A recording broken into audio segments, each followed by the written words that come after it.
Opa, salve, salve, rapaziada, seja bem-vindo a mais um vídeo no canal, mano. É o seguinte, mano, eu já tô trazendo, rapaziada, esse speed art dessa cartoon, mano, e eu vou estar comentando aqui por cima. Eu nunca fiz esse tipo de vídeo, né, mas vamos tentar.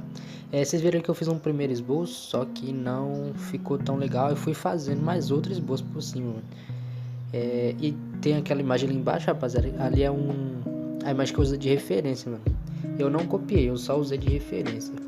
Porque você fazer sem referência é muito complicado. E aí, mano, eu fiz mais outro esboço, rapaziada. Fui fazendo esboço atrás de esboço, mano. Pra até que ficasse de uma forma que me agradasse, tá ligado? O desenho é isso, mas você vai, né, vai mudando, vai mexendo aqui, mexe ali até que fica de um jeito que você gosta. E fui fazendo esboço, mano, fui mudando algumas coisas, mexendo no cabelo, né? Vocês viram que eu coloquei mais pra baixo. E fui colocando os detalhes. Esse esboço aí, mano, acabou que foi o que mais me agradou. E a partir dele eu já fui pra line art, mano. Vocês vão ver agora. Aí, ó. Agora eu já fui pra line art. Aquele nome lá embaixo ali é o nome do cara que eu fiz a cartoon, mano. O cara é gente boa demais, mano.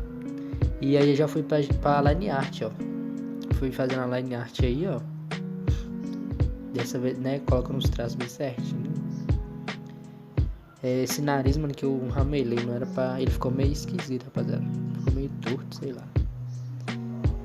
Mas é isso aí, mano. Vamos, né, tentando evoluir aí, rapaziada. E aí, mano, fui mudando algumas coisinhas, colocando os detalhes pra ficar melhor, né, até que ficasse de um jeito aí que eu falasse, não, agora tá bom. E ó, fui adicionando os detalhes, fiz a line art aí, mano.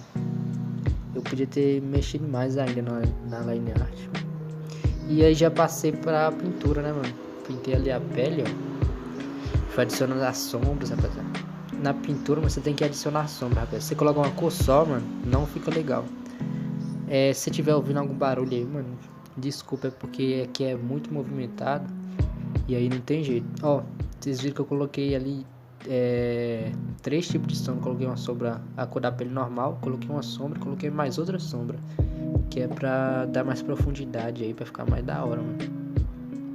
E é isso, mas você tem que ir adicionando sombra, adicionar luz também, mano, porque só sombra também não fica legal, mas tem que adicionar luz e sombra.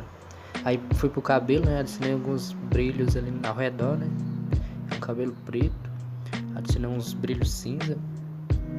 E fui colocando detalhe, mano. Eu coloquei mais detalhe ainda no cabelo. E fui fazendo aí, mano. Mano, se você quiser, rapaziada, alguma cartoon, mano, você me chama aí. Meu contato tá aí na descrição do vídeo. Você vai lá e vai no WhatsApp lá e a gente conversa. Mano, não são cartoons muito complexas não, mano. Mas eu acho da hora, rapaziada, esse cartoon que eu faço. E aí eu terminei, mano, e fica a arte final agora. Tamo junto, fui.